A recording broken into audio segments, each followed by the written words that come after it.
Hello everyone. Today, we'll explore the fascinating concept of gravitation. Gravity is the force that pulls objects towards each other.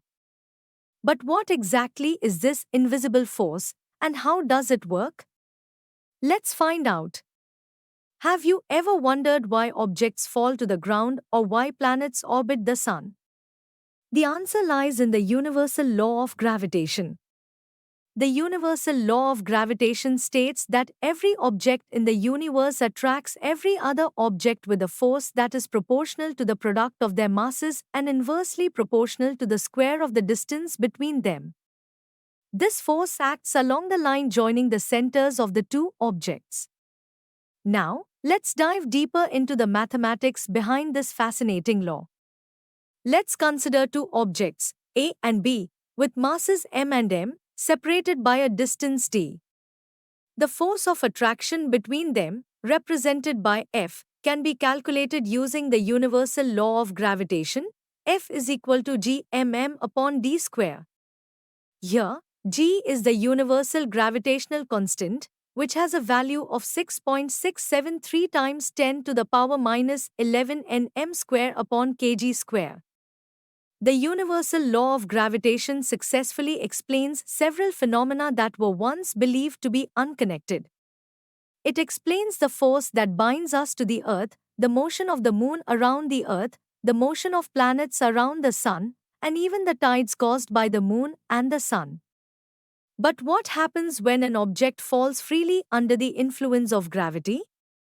Well, this is where the concept of acceleration due to gravity comes into play. The acceleration produced in a freely falling object due to the force of gravity is known as the acceleration due to gravity, denoted by the symbol g. This acceleration can be calculated using the formula g is equal to gm upon r square, where m is the mass of the Earth and r is the radius of the Earth. Now, let's put our math skills to the test and derive the acceleration due to gravity using the universal law of gravitation. To derive the acceleration due to gravity, we can use the equation F is equal to ma and the universal law of gravitation, that is F is equal to gmm upon r square. So, gmm upon r square is equal to ma. By cancelling m on both sides, we get A is equal to gm upon r square is equal to g. When an object falls under gravity, it undergoes free fall motion with constant acceleration. The equations of motion apply to this situation.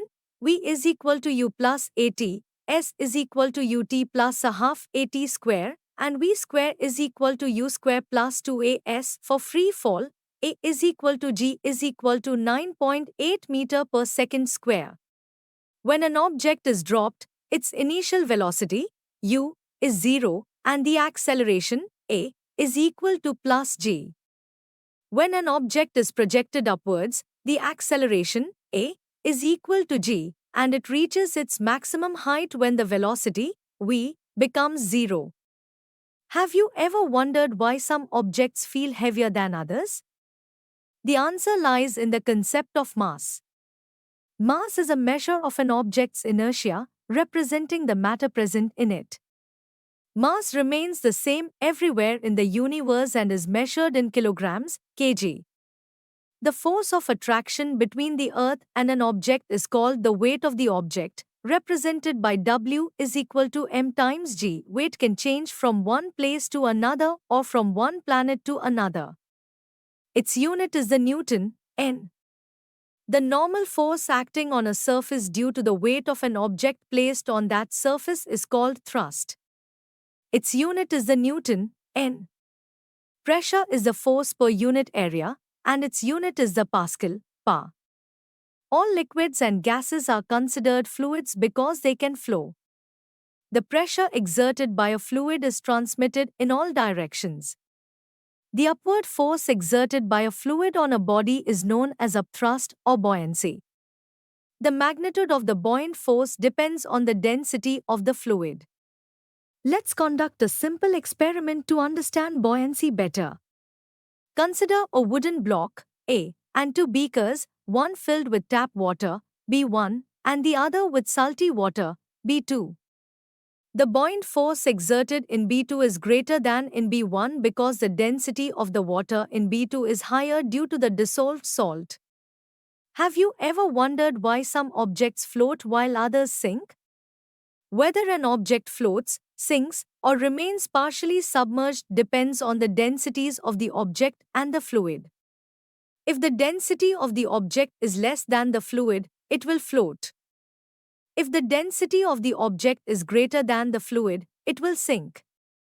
If the densities are equal, the object will remain partially submerged and partially above the water. According to Archimedes' principle, when a body is immersed fully or partially in a fluid, it experiences an upward force equal to the weight of the fluid displaced by it.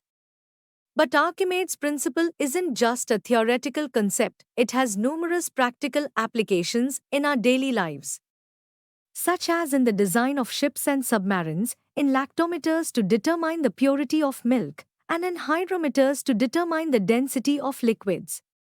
We hope that you have understood the topic. You can now study chapter notes, watch video lectures and solve MCQ tests of this chapter on Edurif to ensure you score well in your school exams. And that's not all.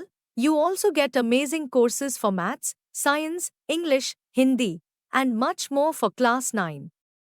Thank you.